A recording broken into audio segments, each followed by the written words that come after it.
ngatur kiai ini wes. Coba jenengmu.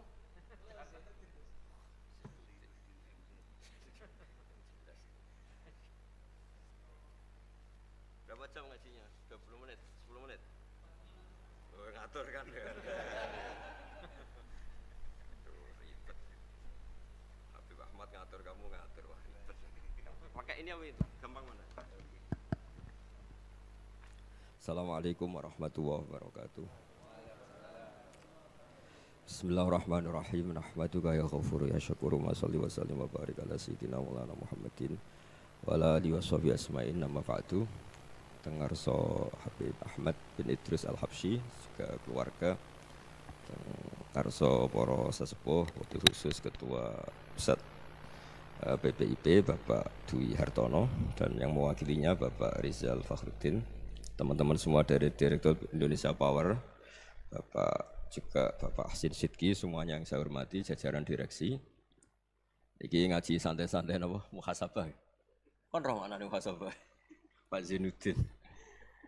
Muhasabah itu kalau Kiai Jawa maknani itu ngoreksi diri sendiri. Jadi menghitung diri sendiri. Ini pas bidang yang saya tekuni tadi karena Habib Ahmad yang minta kemarin sama Ibu siapa dari Indonesian Power itu.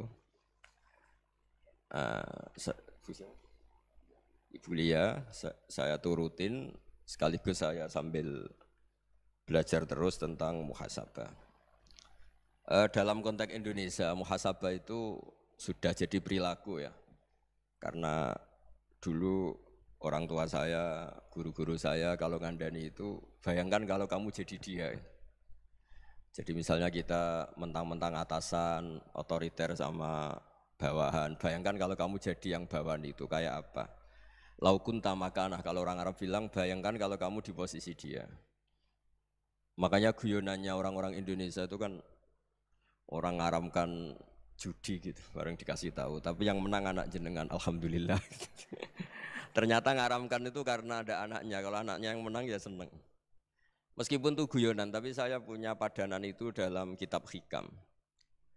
Nabi Ibrahim itu Khalilur Rahman, tentu bencinya minta ampun sama yang namanya maksiat. Suatu saat beliau diterbangkan di alam malakut. Itu kalau di Hikam saya halaman 15 juga. Saya masih ingat betul. Mungkin kalau Anda beda halaman karena beda cetakan atau enggak punya kitabnya. Atau punya tapi tidak bisa baca. Nah itu jadi berbagai kemungkinan. Atau punya tidak bisa baca tapi dianggap jimat. Atau digo pencitraan, banyak itu kaji-kaji tidak bisa baca kitab tapi di ruang tamunya kitabnya besar-besar. Pencitraan itu, tapi ya bagus lah, nggak apa-apa untuk syiar. Setelah diterbangkan di alam malakut, diperlihatkan sama Allah, ada orang pezina, ada orang syaribul khomri, ada orang mabuk, ada orang macam-macam. Allah tanya sama Nabi Ibrahim, bagaimana pendapat kamu Ibrahim tentang mereka yang maksiat? Kata Nabi Ibrahim, ya Allah habisi saja mereka hidup di bumi engkau, makan rezeki engkau, kemudian mereka tidak taat sama engkau. Singkat cerita di fase itu, saya ulang lagi di fase itu, Allah nurutin. Sampai sekian peristiwa, mungkin 3 atau 4. Sudah, setelah sekian tahun Nabi Ibrahim lupa peristiwa itu, kemudian beliau diminta menyembelih anaknya. Ini versi kitab Hikam. Memang versinya banyak tentang kenapa Nabi Ibrahim disuruh menyembelih anaknya. Ketika mau menyembelih anaknya, Nabi Ibrahim ragu. Huwa samratu fuadi. Anak saya ini buah hati saya, kenapa engkau suruh menyembelih? Terus kata Allah, apa kamu tidak ingat ketika kamu saya angkat di alam malakut, kemudian kamu usul bunuh-bunuh, saya tidak mempertimbangkan usul Anda, tapi kenapa sekarang saya merintahkan kamu mikir? Gitu. Terus, ya karena ini anak saya ya Allah. Terus kata Allah, rumangsamu wong sing kon mateni gak gawean kau sing gawe kowe enak wae usul mateni. Jadi saya yang bikin kemudian Anda enak aja usul membunuh. Semenjak itu Nabi Ibrahim itu di eranya itu asfaqun nas, orang paling sayang sama manusia. Karena kadang kita keras itu ya kebetulan itu udah anak kita, ada keluarga kita. Cara orang Jawa itu kan gitu ya, kalau ada perempuan terus macak yang macam-macam pakai sepeda motor cowok terus wah itu luput suwuk semoga-moga gini, tapi setelah dikasih tahu niku ponakane jenengan semoga-moga selamat. Jadi jangan-jangan kemarin ahli ma'asi itu kebetulan itu tidak keluarga kita. Kalau keluarga kita yang pernah salah pada kita, semangat kita mintakan maaf. Jangan-jangan kita didikte hukum sosial gitu. Jadi orang yang salah, kebetulan tuh orang yang menservis kita. Atau keluarga kita, atau orang dekat kita. Jangan-jangan semangat kita mintakan ampun. Tapi kalau sama orang lain, kebetulan musuh kita semangatnya minta itu kena adab. Nah ini yang enggak boleh dalam Islam. Islam mengajarkan niru Rasulullah SAW, Nabi itu rahmatal lil alamin. Bahkan kemarin saya ngaji virtual sama beberapa habaib, ada Habib Ali Al-Jufri dari Mesir, ya, ada Habib Alwi dari Kuitang, ada Habib Nabil Al-Musawa. Dari sekian habaib itu saya masih ingat diantaranya yang didawuhkan rahmatan lil alamin itu ketika Nabi adahu kaumuh, disakiti oleh kaumnya, dan itu mereka masih kafir semua.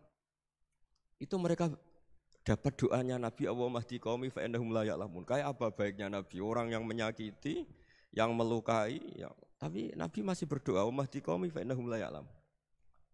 Sayyidina Umar dapat doanya Nabi itu yakhina kana kafiran, ketika masih kafir didoakan Allahumma aizzal Islam bi Umar. Itu ketika masih kafir. Itu pelajaran bagi kita bahwa yang sedang tidak cocok pun itu berdapat doa kita. Ya doa supaya kondisi kita baik, hari tambah baik. Karena agama ini saya berkali-kali bilang limangka nayarjuwa wal yaumal akhir. Agama ini diperuntukkan bagi yang selalu punya harapan pada Allah Subhanahu wa taala. Saya cerita muhasabah ini tentang hubungan kita dengan Allah. Di Indonesia itu banyak orang fasik, banyak orang nakal. Ya di mana-mana orang nakal itu ya mayoritas wa aksaruhum fasikun. Tapi berkahnya harapan. Mungkin saya kira nakal sok benda, mungkin saya kira sholat sok ben sholat, mungkin sekarang belum sakhok, belum dermawan, suatu saat dermawan. Barokahnya itu kefasikan ini dianggap sementara, sedang fasik, sedang tidak benar. Karena kiai-kiai kita, para guru-guru kita, para habaib utamanya itu mesti bilang semoga husnul khotimah. Nah barokahnya doa itu, semoga husnul khotimah itu menjadikan satu pola sosial. Yang sedang fasik ini masih diharapkan jadi lebih baik, jadi lebih. Sehingga kita tidak ngambil sikap ekstrim, yang ingin menghabisi atau ingin mengadili, tidak. Karena selalu kita punya harapan. Dan agama ini limangka narjuwa wal yaumil akhir. Bayangkan itu kalau yang nakal itu anak kamu. Pasti kamu nggak ingin kan langsung dapat azab, dapat apa. Padahal kita semua jadi tokoh ini abul kulli, bapak dari semuanya. Sehingga ketika Rasulullah SAW jalan-jalan kemudian melihat perempuan sedang menyalakan api. Kalau apinya mati ditiup, anaknya dijauhkan. Nanti kalau sudah jauh dari api, anaknya digendong lagi. Terus kata Rasulullah, matur ke semua sahabat, Aro'aitum anna hadih tarihatan waladaha alan nar. Apa kamu berpendapat bahwa perempuan ini akan melemparkan anaknya ke neraka? Tidak ya Rasulullah. Tidak akan seorang ibu melemparkan anaknya ke api. Terus kata Rasulullah, Allahu arhamu min hadih biwaladiha. Allah lebih rahman, lebih rahim dibanding orang tua ini kepada anaknya. Ini yang harus kita kenalkan terus, kita kampanyakan terus. Supaya orang hubungannya dengan Allah itu nyaman, asik. Sehingga dengan demikian selalu ada harapan bahwa yang sedang nakal ini suatu saat tobat. Kita tidak boleh menghukumi pasti begini, pasti gini. Itu tidak wilayah kita. Itu juga yang dicontohkan Rasulullah SAW. Secara lahir Nabi itu enggak berkenan sama Wahsy, karena Wahsy itu salahnya salah fatal karena membunuh ahabban nasi ila Rasulillah, yaitu membunuh Sayyid Hamzah. Jadi ketika Wahsy tobat, Nabi itu terima tobatnya. Dan ketika beliau dengan basariyahnya enggak siap ketemu Wahsy karena harus ingat Sayyid Hamzah, basariyahnya diturutin. Oke, kamu iman, saya turutin, tapi jangan sering ketemu saya. Karena kalau ketemu kamu, saya masih ingat sama paman saya Sayyid Hamzah. Kita bisa ngelola seperti itu. Kita tidak cocok sama orang, bagaimanapun mereka umat Rasulullah SAW, kita tetap mencintai mereka. Misalnya kalau beda agama, mereka sama-sama orang Indonesia, kita mencintai mereka atas nama warga Indonesia. Tapi kalau misalnya potongannya ora cocok, beda kultur, bawaannya itu mangkelno cara Jawa, ya bisa diilmoni, jangan ketemu. Wong sudah tidak cocok, ingin ketemu nyari solusi. Roh ini tok seneng itu kan ya repot itu. Ya sudah kalau nggak mati cocok ya jangan sering ketemu. Dan itu kita bisa memanage seperti itu tuh bisa. Saya berkali-kali cerita tentang Imam Syafi'i. Kalau dikasih tahu ya Imam Abu Abdillah, panggilannya Imam Syafi'i, tetangga Anda ini ternyata banyak yang nggak senang Anda. Jawabnya beliau senang. Ya bagus kalau nggak senang saya, ndak utang saya katanya. Jadi gara-gara sampean seneng aku ngatur aku ini kan. Dan mungkin sampean rasa seneng kan ya enak. Jadi hidup itu dianggap happy. Kalau seneng ya teman silaturahim, kalau nggak seneng ya nggak bakal utang gitu. Baru kayak seneng itu nggak ganggu. Gitu. Jadi dulu itu orang bisa ngelola seneng nggak seneng itu bisa. Karena ada kearifan hubungan dengan Allah Subhanahu wa taala. Hidupnya selesai karena masyghul bi dzikrillah. Mereka sibuk dengan Allah. Makanya kata ulama-ulama tasawuf, kamu jangan melihat manusia perilakunya, tapi kamu juga harus ingat yang gerakkan semua itu Allah Subhanahu wa taala. Dengan demikian kita farah, kita senang.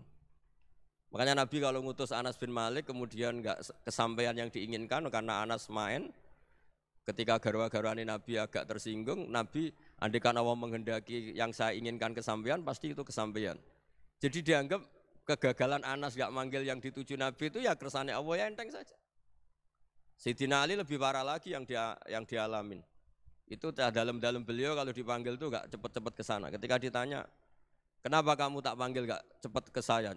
"Amin tu ukubatak." Karena aku tahu engkau orang baik. Orang baik itu pemaaf. Jadi makanya orang-orang soleh dulu itu bodoni gitu. Makanya sekarang kalau ada orang bodoni itu mesti bidik orang soleh. Kalau orang-orang soleh itu kakean husnudzon akhirnya sering dibodonin. Abdul bin Umar itu masyhur itu. Kalau ada budaknya sering sholat, sergap sholat itu dimerdekakan. Akhirnya enggak sholat pun pura-pura sholat. Akhirnya juga dimerdekakan. Ketika ditanya, kenapa engkau merdekakan? Padahal mereka sholatnya menipu engkau, kata pembisik-pembisik itu.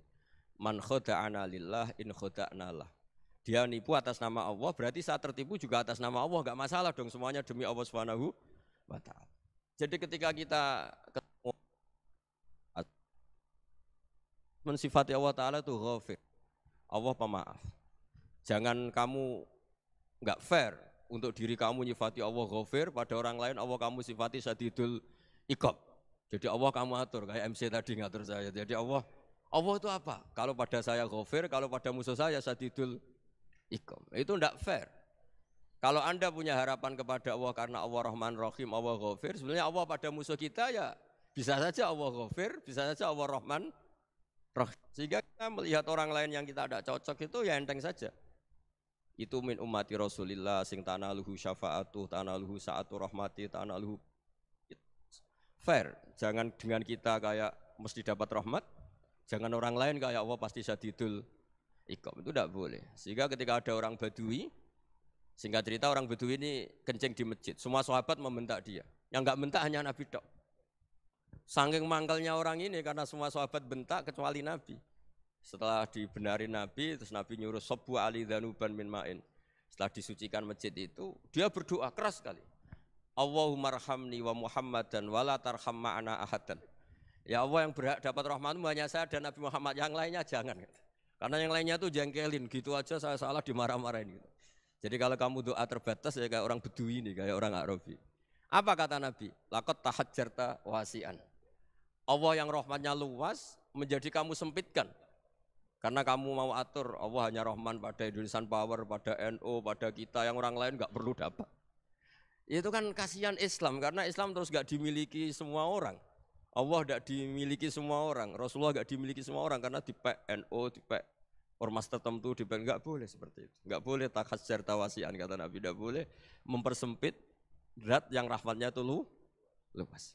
Ini semoga etika ini kita pakai di Indonesia. Yang sedang fase kita harapkan lebih baik. Yang sedang enggak dapat hidayah kita doakan dapat apa? Hidayah. Masyhur kan, makanya tadi saya mohon sama Habib Ali supaya Habib Ahmad supaya tetap mahalul qiyam, tabaruk sama Habib Ali di antara doa-doa di Simtud Duror masyhur itu antuqa bilal mudhniba minnah bil ghufran wal musi'ah bil ihsan. Jadi harapannya para habaib, para orang-orang baik dulu ya semoga yang dosa itu dimaafkan, yang sedang salah dibuka, bikin lebih baik. Nabi itu tugasnya juga gitu. Wastaghfir li dzambika walil mu'minina wal mu'minat. Nabi itu tugasnya juga memintakan ampun yang sedang salah. Nah ini cobalah jadi etika kita, muhasabah kita. Jadi muhasabah itu cara berpikir kita set, kita pikir ulang. Ternyata semangatnya seorang nabi itu wastaghfir li dzambika walil mu'minun. Semangatnya itu memintakan ampun. Orang ahli tafsir tahu semua kalau Nabi itu tidak mungkin dosa. Jadi itu khitabun Nabi wa urida bihi ummatu, itu khitab Nabi, tapi yang dimaksud itu umatnya karena Nabi tidak akan mengalami dzambun, tidak akan mengalami dosa. Sekarang enggak, kadang-kadang kita ini kalau orang lain salah itu semangat. Kalau di perusahaan ada teman salah, apalagi pimpinan salah itu seneng. Barokahnya salah bisa ganti kan gitu. Jadi kalau mungkin di dunia tokoh juga gitu, barokahnya ada tokoh salah, kita yang jadi populer sendiri, tidak boleh seperti itu. Kita harus salimus sodri di jami'il muslimin. Jadi ini harus dilatih. Saya tadi matur sama Habib Ahmad, latihan kita jadi hidup. Nabi itu kalau resep jadi wali itu kata Nabi gampang. Kata Nabi, kalau kamu ingin disenangin Allah, ya sudah. Kalau kamu asbahta, amseta, gini-gini, perasaan kamu kata Nabi, jangan punya perasaan ghil sama orang muslimin. Itu sudah wadzalika min sunnati. Makanya Nabi ngendikan la yablughni ahadun an ahadin syai'an. Ada yang baca la yuballighni ahadun an ahadin syai'an. Seseorang jangan melaporkan ke saya tentang salahnya yang lain. Fa inni akhruju ilaikum wa ana salimus sadri, karena saya ingin ketemu sampean semua dalam keadaan salimus sadri, tidak punya perasaan apa-apa. Karena kalau nurutin pembisik, nurutin informasi itu ya repot, karena orang pasti sepihak. Ada kiai yang top, datang ke kampung-kampung ning desa-desa. Kata yang seneng itu punya akhlak. Wah itu bagus orang besar datang ke kampung-kampung. Kata yang enggak seneng, wah itu jobnya kiai kecil kok diambil, itu kan ya kasihan itu kan sudut pandang. Makanya saya sering bilang, akal kita ini cukup untuk mentasdik Rasulullah SAW. Meskipun perasaan kita kadang orang Jawa itu beda. Saya berkali-kali bilang sama peneliti dari Jogja, kenapa sih Gus para nabi itu kok poligami istrinya banyak? Nabi Dawud katanya itu berapa? Nabi Sulaiman malah jumlahnya agak terbatas. Nabi Muhammad itu paling sedikit. Saya tanya gini, perempuan itu orang lemah, jadi kalau nolong orang satu gimana baik? Kalau nolong orang dua ya lebih baik, ya sudah kira-kira seperti itu. Paling tidak akal kita masih tahu kalau orang baik, itu kan mesti baik. Nolong orang satu baik, nolong orang dua ya lebih baik, nolong orang tiga lebih baik. Tapi kalau kamu orang nggak baik, satu saja kamu terlantarin, kamu miskinkan, kamu ya tinggal diukur kan. Kalau orang baik, nambah baik. Tapi kalau orang buruk, tambah buruk. Nah itu akal. Akal kita bisa menganalisis kenapa sih nikah itu ada yang poligami, ada yang enggak. Ya sudah, ukur saja diri kamu. Misalnya kayak saya elek keriting, rabi terus, memperbanyak wong elek, orang perilaku netok, raine dadi elek kabeh. Tapi nak kowe ku ganteng, alim, ganteng, sugih, anake ganteng-ganteng, berhubung kowe saleh ahli swarga kabeh, mertua yo bangga karena karir kamu meyakinkan. Ini mertua kamu aja enggak bangga mau nambah. Ipar enggak bangga, mertua enggak bangga, desa kamu yang kamu wayai juga enggak. Beda dengan Nabi ketika nikah Juwairiyah itu enggak ada pernikahan sebarokah Nabi dengan Juwairiyah itu. Azharu Rasulillah, di situ habis perang banyak tawanan, gara-gara jadi besanya Nabi langsung dibebaskan semua karena Azharu Rasulillah. Sekarang besanya Kanjeng Nabi. Dulu Abu Sufyan mangkelnya bukan main sama Nabi, gara-gara putrinya dinikah terus langsung jadi. Kalau kamu kan enggak, nikah satu, nikah lagi, satu kampung musuhi kamu. Karena istri pertama ya cemburu, yang kedua agak bangga. Wah itu selesai itu, di dunia wal akhirah. Maksud saya, nganalisis Islam itu harus pakai akal. Dan akal yang dipakai, ini saya bawa ke kitab Ihya, adalah pikiran-pikiran para ulama. Makanya ketika Imam Ghazali ketika ditanya, fakaifa bi muslimin fasikin asawwaha fi jami'i amri. Kalau ketemu orang fasik, orang Islam tapi fasik, perilakunya enggak ada yang benar. Kata Imam Ghazali jawabnya lucu, aneh. Ma min muslimin illa wa islamuhu ta'ah. Tidak ada orang Islam kecuali dia mau Islam, membenarkan Allah dan Rasul itu sudah taatnya dia. Kok kamu tidak bisa melihat taatnya dia? Dia pikirannya kan ini pemabuk, ini tukang apa. Tapi kata Imam Ghazali, sebenarnya kamu masih bisa berpikir positif. Ma min muslimin illa wa islamuhu ta'ah. Tidak ada seseorang Islam ketika dia milih Islam itu pasti ada taatnya, yaitu tasdik pada Allah dan tasdik kepada Rasulullah SAW. Jadi dengan pola seperti itu, maka di antara guru-guru kita yang modern ya di era Mbah Maimun, di sini ada Habib Ahmad. Habib Salim syair yang sering dibaca beliau adalah ada orang munajat sama Allah, ini cerita munajat. Itu orang itu ngendikan gini. Ana mutnibun, ana mukhtiun, ana asi. Huwa rahimun, huwa ghafirun, huwa afi. Ya Allah, saya mukhti, saya orang yang salah. Ana mutnib, saya orang yang dosa. Ana asin, saya sering maksiat. Tapi engkau ya Allah, engkau ghafir, pemaaf. Engkau rahim, maha pengasih. Engkau afin, yang mudah memaafkan. Terus kata orang ini, ya agak kurang ajar tapi saking senengnya sama Allah. Qobal tuhunna salasatan bisalasati. Ya gini saja ya Allah, sifat engkau diadu dengan sifat saya. Engkau Tuhan Gusti, enggak boleh kalah katanya. Terus wasatahliban ausofu ausofi, dan engkau pasti pemenangnya gitu. Jadi ada orang rayu Allah dengan cara seperti itu ya ada ya. Saya ini manusia, salah saya banyak. Engkau ampunannya banyak. Engkau Tuhan Gusti, enggak boleh ampunan Anda, ampunan engkau kalah dengan salah saya. Enggak boleh Tuhan kok kalah. Jadi untuk supaya orang punya harapan gitu. Banyak juga wali-wali yang jadab ketika datang ke makam Rasulullah SAW. Itu kalau dongo ya agak kacau sebetulnya, cara syariat agak kacau. Ya Allah, engkau punya dua pilihan. Jika engkau menjadikan saya soleh, surah habibu, yang senang kekasihmu, yaitu Rasulullah SAW. Tapi jika engkau menjadikan saya fasik, surah adubu, yang senang itu setan. Monggo jenengan mau menyenangkan kekasih jenengan, mau menyenangkan musuh jenengan, monggo. Jenengan bebas kok memilih. Nah, mestinya Allah ya senang menyenangkan kekasihnya. Jadi ya, intinya Allah dipaksa untuk menjadikan dia orang soleh gitu. Jadi kayak kemarin itu Pak Bu siapa yang kesini itu, yang sama jenengan kuliah kesini itu sama Habib Ahmad. Saya pertama enggak mau, lama-lama Habib Ahmad. Ini gimana Gus? Orang taunya saya dekat jenengan, kalau enggak kasil saya waduh. Ini kayak doanya wali yang tadi. Enggak punya pilihan, enggak ada pilihan. Jadi saya mohon muhasabah itu dimulai cara berpikir. Makanya di sini sebetulnya teks ini supaya dapat barokahnya Ihya, ini kitab yang disenangi para habaib, para ulama. Sebetulnya teks di muhasabah itu redaksinya gini ya, yang lengkap. Hasibu anfusakum qabla an tuhasabu, wazinuha qabla an tuzanu, wa tahayya'u lil ardil akbar. Jadi ada kata wazinu, jadi ukur.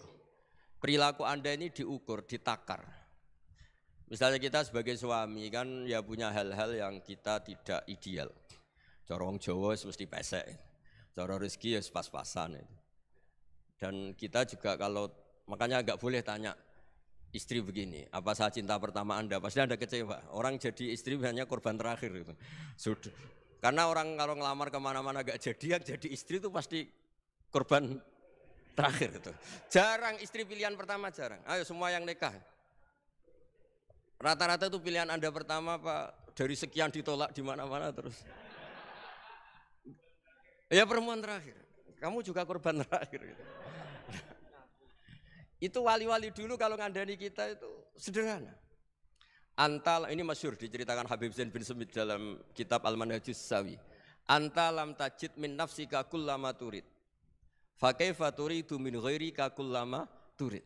Kamu yang ingin ideal saja, kamu tidak menemukan pada diri kamu untuk menjadi ideal. Kamu kan ingin ganteng, ingin punya uang banyak, ingin perilaku Anda sempurna. Anda saja yang punya keinginan tidak bisa mewujudkan keinginan Anda sendiri. Fa kaifa turidu min ghairika ma turid. Jadi anta lam tajid min nafsika kullama turid. Fa kaifa turidu min ghairika kullama turid. Kamu yang punya keinginan saja. Misalnya saya ingin punya uang banyak, perilaku saya selalu benar, enggak pernah salah. Loh, saya yang ingin saja dengan diri saya, enggak bisa untuk benar terus. Kok kamu berharap orang lain selalu benar? Jadi anta lam tajid ya sama. Kalau kamu menuntut istri kamu itu ramah, neriman, apa kamu neriman sama wajah istri Anda gitu? Engko yo pola ning ndi jajaki sana jajaki sini, kamu sendiri ndak pernah apa. Jadi itu nasihat yang luar biasa. Anta lam tajid min nafsika kullama turid, fa kaifa turidu min ghairika kullama turid. Kamu mau menghormati semua orang, enggak mau kan? Kemudian Anda berharap semua orang menghormati kamu. Kamu tidak ingin kan orang lain semua menghujat kamu. Sementara kamu enak aja menghujat orang lain. Makanya Rasulullah SAW itu luar biasa ketika bikin kaidah sosial. Apa la yu'minu ahadukum hatta yuhibba li akhihi ma yuhibbu li nafsi. Jadi kalau ukuran iman itu sederhana. Kalau sesuatu itu baik, nyaman bagi Anda, ya bayangkan itu pada teman Anda. Misalnya Anda bangun tidur sudah acak-acakan, enggak punya uang, utang jatuh tempo, kan enggak ingin ketemu orang.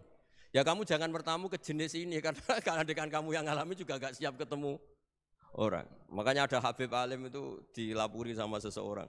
Beb, dulu teman saya itu ketika saya kaya itu sering main ke saya. Setelah saya miskin, mereka tidak main ke saya. Kata Habib itu bagus, sunnah Allah begitu itu bagus. Coba kalau kamu dulu kaya, teman kamu main kan kamu gaya, di rumah ada makanan, bisa hormat tamu. Setelah kamu miskin jadi buruh manol di pasar atau buruh bikin boto, teman kamu datang, malu enggak kamu? Mendingan enggak datang gitu. Akhirnya baru, oh ya alhamdulillah kalau gitu. Loh ya kan dulu teman kita datang, kita ada Alphard, istri cantik, rumah bagus. Setelah kita miskin, buruhnya orang pas dibentak-bentak, teman kamu udah datang. Milih datang kamu enggak kalau setelah kamu jatuh?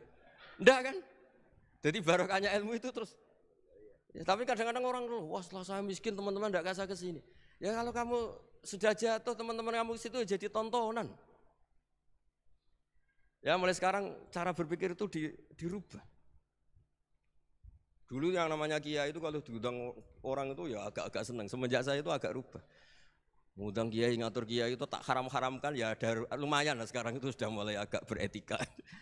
Dulu itu ngundang tuh tanggalnya ditentukan, jamnya ditentukan, enggak mikir apa kiai saat itu nganggur, enggak. Punya wadifah, enggak. Dia milih tanggal yang dia nganggur, enggak mikir pas itu kiainya nganggur apa, enggak. Ya saya hanya cerita aja, kamu tersinggung ya monggo, boten nggih monggo itu kan. Jadi saya mohonlah supaya tadi saya juga matur ke Habib Ahmad. Jadi untuk orang merasa ikut sunnah Rasul itu gampang sekali kata Sayyid Muhammad. Dulu Nabi berpakaian ala daerahnya. Kalau mikot ya pakai mikotu baladi. Karena Nabi orang Madinah dan beliau berdomisili di Madinah ya misalnya mikotnya dari Bir Ali misalnya. Tapi kalau Anda orang kawasan Tanim mau umroh ya dari Tanim. Misalnya kawasan Jirona ya dari Jirona. Artinya apa? Kamu ngambil mikot karena Nabi mikot misalnya dari Bir Ali. Bukan berarti kamu harus seperti Nabi di Bir Ali, kamu orang Mekah, misalnya kamu orang Tanim, orang dia harus dari mikotu apa? Baladi. Sama, makanya di fikih-fikih itu kalau tahnik anak, Nabi orang Arab, halawiyatnya kurma ya kurma. Kalau orang Jawa sedegan, semua podo-podo. Ya, podo-podo manis. Jadi ini tabaruk sama Sayyid Muhammad, ini ada murid beliau, Habib Ahmad, saya baca. Supaya orang itu merasa ikut Nabi itu gampang sekali. Ini saya baca ya di halaman tadi, disaksikan Habib Ahmad 433 di kitab apa begini? Manhajus Salaf fi Fahmin Nusus. Itu kata Sayyid Muhammad wa kanat sunnatu Rasulillah annahu yat'amu ma yajiduhu fi ardi wa yalbasu ma yajidu wa yarkabu ma yajidu mimma abahu Allah taala. Faman istamala ma yajiduhu fi ardi fa huwa al-muttabi' lis-sunnah. Kama annahu hajjal baita min madinati. Faman hajjal baita min madinati nafsi fa huwa al-muttabi' lis-sunnah wa illam takun hadhil madinatu tilka. Jadi intinya misalnya Nabi dulu itu ngasih sodakoh kepada fakir miskin ya pakai dinar, dirham. Ya kalau orang misalnya sodakoh pakai rupiah ya sudah ikut sunnah Nabi. Jangan, lu Nabi pakai dinar loh, kamu kok pakai rupiah. Dulu dinarnya Nabi udah ada tulisannya Bank Indonesia, kamu kok ada tulisannya Bank. Ya udah ada seperti itu. Ya jadi misalnya Nabi sodakoh pakai tamar atau pakai al-aqid, ya kita pakai beras, pakai apa. Supaya orang tuh bahwa Rasulullah itu milik kafatal linnas, milik semuanya. Sehingga merasa ikut sunnah Nabi itu ya semuanya. Makanya dulu Mbah Mun kalau motivasi saya supaya bombong, kalau orang Jawa bilang bombong. Wong Jawa mesti ono wong alim. Beliau menyontohkan mas itu Mbah Fadol, Senori, Mbah Ihsan Jambes. Itu bisa ngarang-ngarang kitab luar biasa, padahal beliau bukan orang Arab. Imam Sibawai itu orang Persia, Imam Ghazali orang Tus itu juga ikut Persia.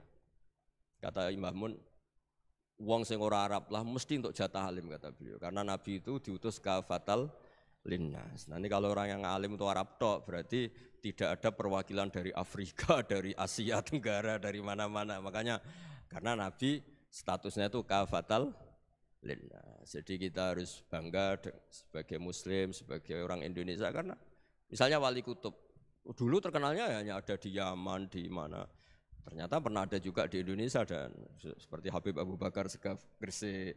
Jadi ya harusnya kan tetap orang Indonesia meskipun beliau dzurriyyah Rasul kan ya sudah orang apa? Orang Indonesia. Dzurriyyahnya Habib Ali Simtuduror sekarang di Solo. Jadi Indonesia juga dapat alawin banyak dari Sadatinal Alawin juga banyak. Jadi saya mohon barokahnya ngaji seperti ini. Melihat orang lain tuh gampang, bayangkan tuh kalau anak kamu. Makanya Nabi nanti kalau nggak percaya lihat di Hikam nomor 15 di kitab saya itu. Di situ dijelaskan oleh Hikam, jangan-jangan semangat Anda pada orang yang maksiat, pada orang yang keliru supaya dihukum itu karena kebetulan itu udah anak Anda, itu udah keluarga Anda. Coba kalau itu keluarga Anda. Makanya kalau saya guyonan di Jogja itu ada pembantu mecahkan piring terus dimarahi majikannya. Saya mesti guyon gitu. Pasti itu pembantunya tidak cantik. Kok bisa Gus? Andekan cantik dan kamu senang mecahno piring satu, piring 1000 ora iso ngamuk kowe. Ternyata ngamuknya itu karena mecahkan piring apa karena plus tidak cantik? Coba jawab para lelaki ini. Kamu marah sama orang maksiat tuh karena maksiat karena plus itu udah anak Anda. Bayangkan kalau itu anak Anda. Itu hebatnya Rasulullah SAW. Karena kita yang salah pun kadung umatnya, Nabi tetap ngasih fasilitas syafaati li ahlil kabair min ummati. Kayak apa baiknya Nabi? Tidak ikut maksiat tapi ikut fasilitasi ngasih syafaat. Loh kalau li ahlil ibadah kan wajar. Nabi ketika ini syafaati li ahlil kabair min ummati. Ya karena tadi logika yang dibangun Rasulullah itu logika yang luar biasa. Kita semangat orang lain kena hukuman itu karena kita tidak punya ra'fah, tidak punya rahmah. Coba kalau Rasulullah yang bil mu'minina ra'ufur rahim, semangatnya itu mendoakan supaya tobat, mendoakan diampuni. Dan itu juga yang diperintahkan oleh Allah Subhanahu wa taala, wastaghfir li dzambika walil mu'minina wal mu'minat. Ya semoga barokahnya ngaji ini, barokahnya Habib Ahmad, barokahnya Maulid Simtud Duror, barokahnya semua kitab madaih, tibak berjanji semuanya, barokahnya Ikhya, barokahnya Said Muhammad, barokahnya guru kita semua, Mbah Maimun, bapak saya. Kita ini ngikuti manhaj, ya, ngikuti apa? Manhaj. Saya sering didhawuhi Mbah Mun, kenapa ihdinas siratal mustaqim bukan siratoka? Bukan jalan engkau ya Allah. Karena Allah itu enggak bisa kamu tiru. Allah itu tidak tidur, tidak makan, tidak kesel, tidak capek. Yang bisa ditiru itu siratal ladzina an'amta alaihim. Yang bisa ditiru manusia ya niru manusia. Karena Allah itu tidak bisa ditiru, makanya ihdinas siratal mustaqim siratal ladzina. Dan niru siapa? Niru guru-guru kita. Termasuk niru cara pandang. Jadi misalnya ada orang awam di rumah itu hanya delok reng, delok tikus liwat, itu kan kayak nganggur. Kok ora tahajud malah mendelok reng. Melihatnya jangan gitu. Huwa tarokal ma'asiyah. Dia di rumahnya ndak dugem, ndak kemana-mana. Dia berarti malam itu tarkul ma'asi. Tidak nyopet, tidak garong, tidak ke tempat maksiat. Susahnya apa sih husnudzon? Jadi jangan lihat huwa tarkut tahajud, huwa tarokat tahajud, wa taroka qiyamal lail. Oke ya, namanya orang begitu ya tidak tahajud, tidak qiyamul lail. Tapi susahnya apa sih kamu bilang huwa tarokal ma'asiyah, dia juga meninggalkan maksiat. Dan tarkul maksiat itu tuh ibadah. Supaya orang tuh gampang lah husnudzon sama orang muslim. Ini orang mukmin, orang yang luar biasa. Di mata Allah itu orang yang luar biasa. Kayak tadi Imam Ghazali, kalau saya ketemu orang muslim kemudian dia tidak pernah baik, gimana? Kata Imam Ghazali, ma min muslimin illa wa islamuhu ta'ah. Tidak ada orang Islam ketika dia mentasdikkan Allah dan Rasulullah, berarti dia juga punya taat. Ya ini latihan saja, sing iso nglakoni Habib Ahmad kula namung cerita mawon. Kula cerita secara akademik, saya punya kitab, saya baca dan alhamdulillah kita paham barokahnya para guru dan supaya terbiasalah.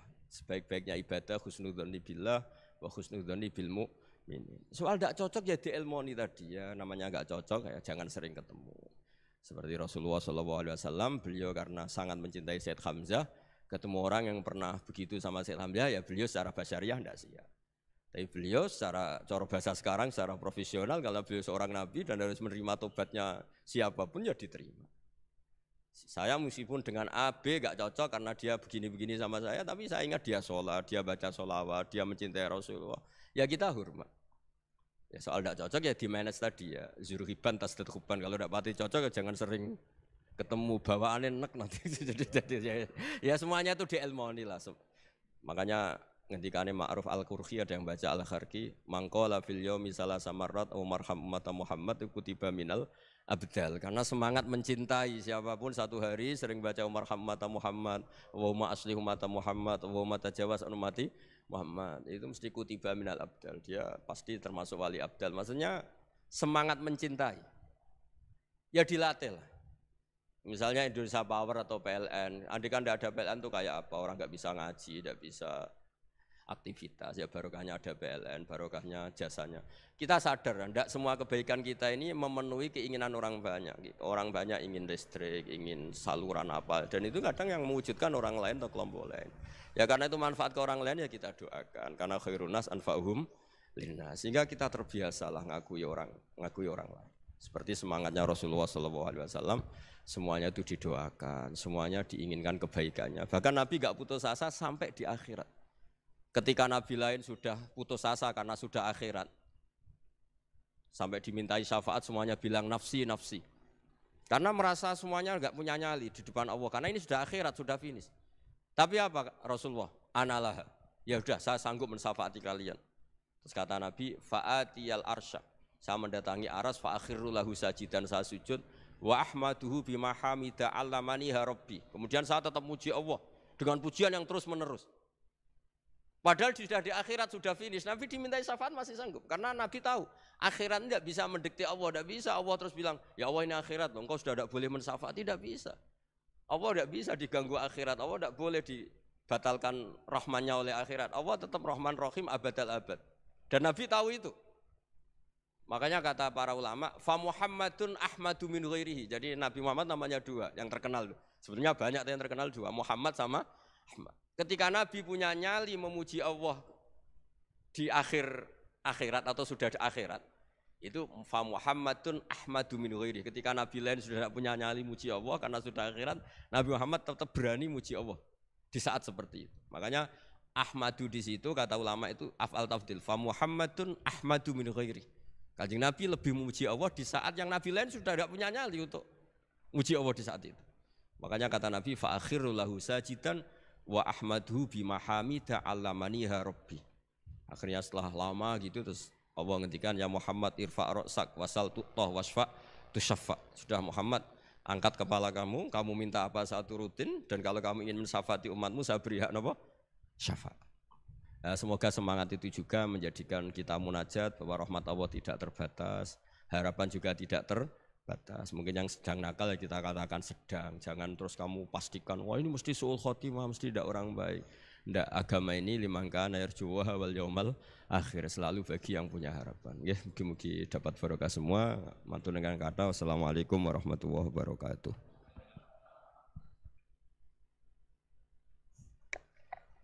Itulah barusan pemaparan daripada narasumber kita terkait ngaji bareng dengan Gus Baha dalam rangka muhasabah diri dengan bermunajat. Semoga dengan pemaparan yang disampaikan oleh narasumber kita bisa mengambil hikmah sehingga kita bisa menjadi hamba Allah Subhanahu wa taala yang beruntung, yaitu hamba Allah yang beruntung adalah hamba Allah yang hari ini, minggu ini, bulan ini atau tahun ini adalah lebih baik daripada tahun kemarin.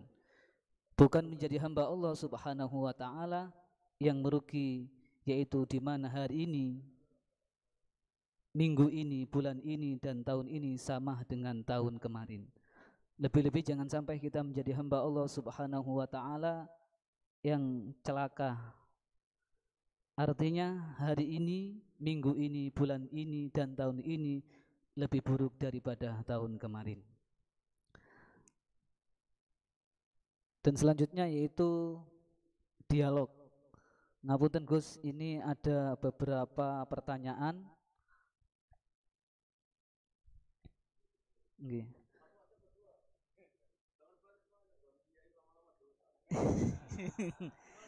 Ini saya hanya membacakan mawon Gus. Ada beberapa pertanyaan yang masuk. Korbannya saya. Dua sudah kebanyakan. Ya, dua pertanyaan. Yang pertama dari Ketua DKM Masjid Raudhatul Jannah PLTGU Grati, Gus.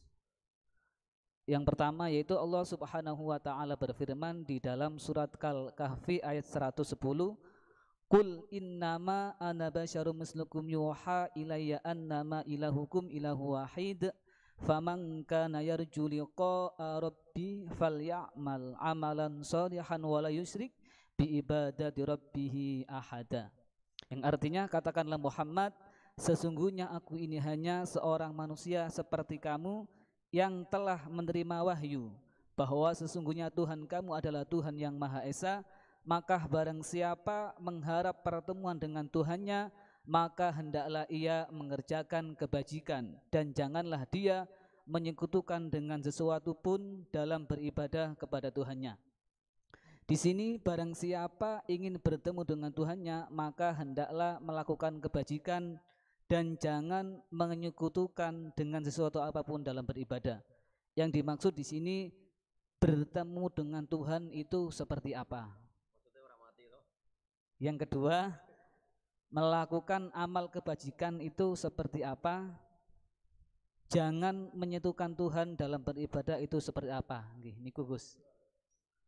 Satu pertanyaan Gus. Satu pertanyaan ada 3 kategori. Ngapunten Gus. Bismillahirrahmanirrahim. Pertanyaan itu bagus sekali karena hal yang sama dialami Rasulullah SAW. Jadi ketika Nabi ngendikan man ahabba liqa Allah ahabba Allahu liqa'ah. Wa man kariha liqa Allah kariha Allahu liqa'ah. Jadi terus sahabat tanya, bagaimana itu ya Rasulullah? Wa kulluna yakrahul mauta katanya. Siapa yang senang ketemu Allah, wah senang ketemu dia. Siapa yang enggak senang ketemu Allah, wah juga enggak suka ketemu dia. Dan sahabat sahabat ya manusia ya, zaman itu ya iskal ya. Tapi semua kita ini enggak siap mati. Jadi kalau ketemu Allah itu pikirannya orang itu ya mati. Nah, yang tanya enggak siap juga kan kalau mati. Terus Nabi memberi penjelasan, tidak ada orang muslim, orang mukmin kecuali sebelum mati itu yang calon ahli surga itu diperlihatkan surganya.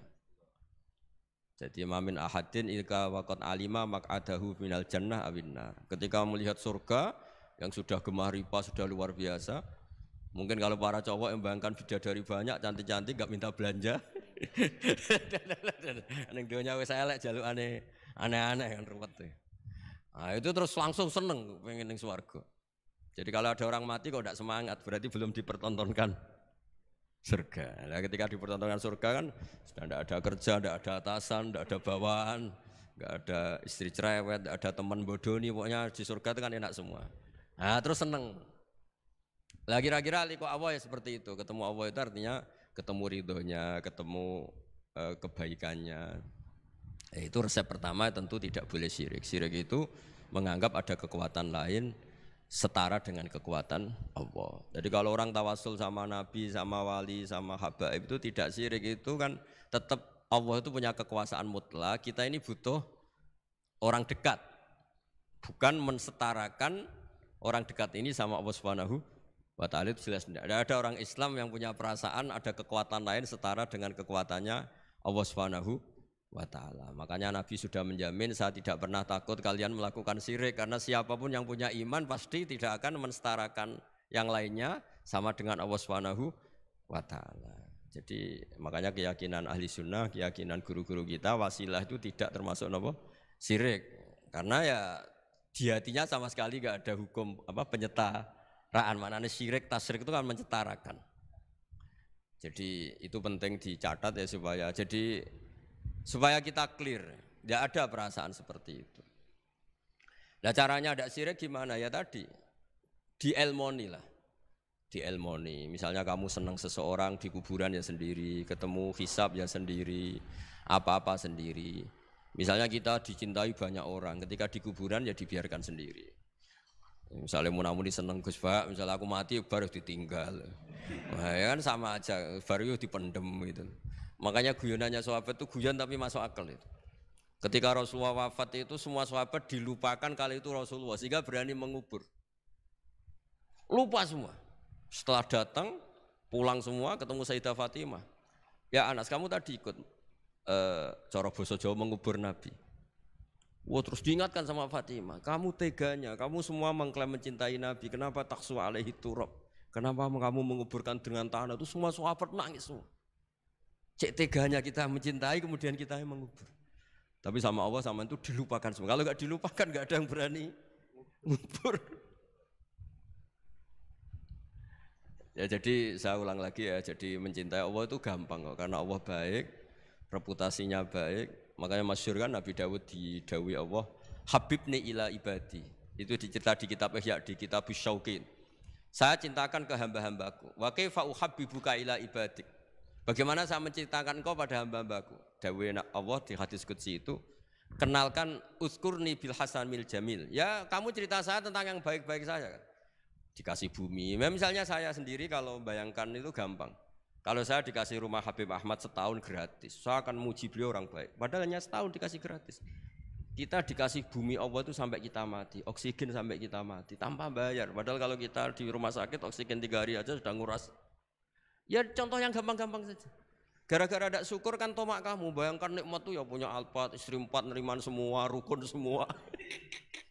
Terus yang 3 digonta ganti ya gelem semua. Lah gara-gara kaya itu ya yang masalah. Padahal kalau kita dikasih rumah orang, Alphard orang gratis tuh senengnya. Lah Allah ngasih apa coba? Makanya uzkurni bil hasanil jamil. Sudahlah kamu nyebut saya itu yang baik. Fa innahum la yadhkuruni ilal jamil, kata Allah di hadis qudsi itu. Mereka ingat saya itu juga yang baik. Baik. Dan makanya ini kan latihan walakinna wa habbaba ilaikumul iman wa zayyanahu fi qulubikum. Makanya saya dakwah itu ya yang gampang-gampang saja. Ya semuanya Islam ilmu swarga. Ya memang dawuh Nabi gitu, mangqala lil wa dakhalal jannah. Lah kita gara-gara khawatir dasar hati cilik, mangqala la ilaha illallah gak dakhalal jannah sik. Nak taate ngene matine ngene panjang sekali catatannya. Setahu saya ngapalkan hadis itu tidak ada catatannya. Mangqala la ilaha illallah dakhalal. Tahu-tahu kok sekarang banyak apa? Catatannya banyak. Ya coba artinya gini lah, kalau kamu hati cilik ya hati cilik ngarang kitab enggak apa-apa, bisarti kada wa tapi tetap saja itu enggak dawuh Kanjeng Nabi. Monggo nak ikhtiyat nggih monggo, tapi ya jangan terus saking ikhtiarnya terus dawuh Nabi semua dikasih catatan. Kan kasihan Kanjeng Nabi dawuh mangko lalu taqallal jannah. Ada resmi catatan ya hanya mukhlison biha qalbuh itu resmi itu. Tapi mukhlison biha qalbuh ikhlas yang dimaksud itu kata Ibnu Hajar Al-Asqalani itu la khaufan minas silah. Dulu orang munafik lafadzkan la ilaha illallah itu karena takut enggak dianggap Islam. Zaman itu istilahnya khaufan minas silah. Tapi kalau orang Indonesia karena ada ancaman bagi yang tidak Islam, ya hampir pasti ikhlas karena enggak ada takut apa coba gitu. Jadi lebih gampang gitu. Ya jadi maksudnya liqa Allah begitu. Ya pasti ikhlas gitu. Terus yang kedua apa tadi? Udah toh?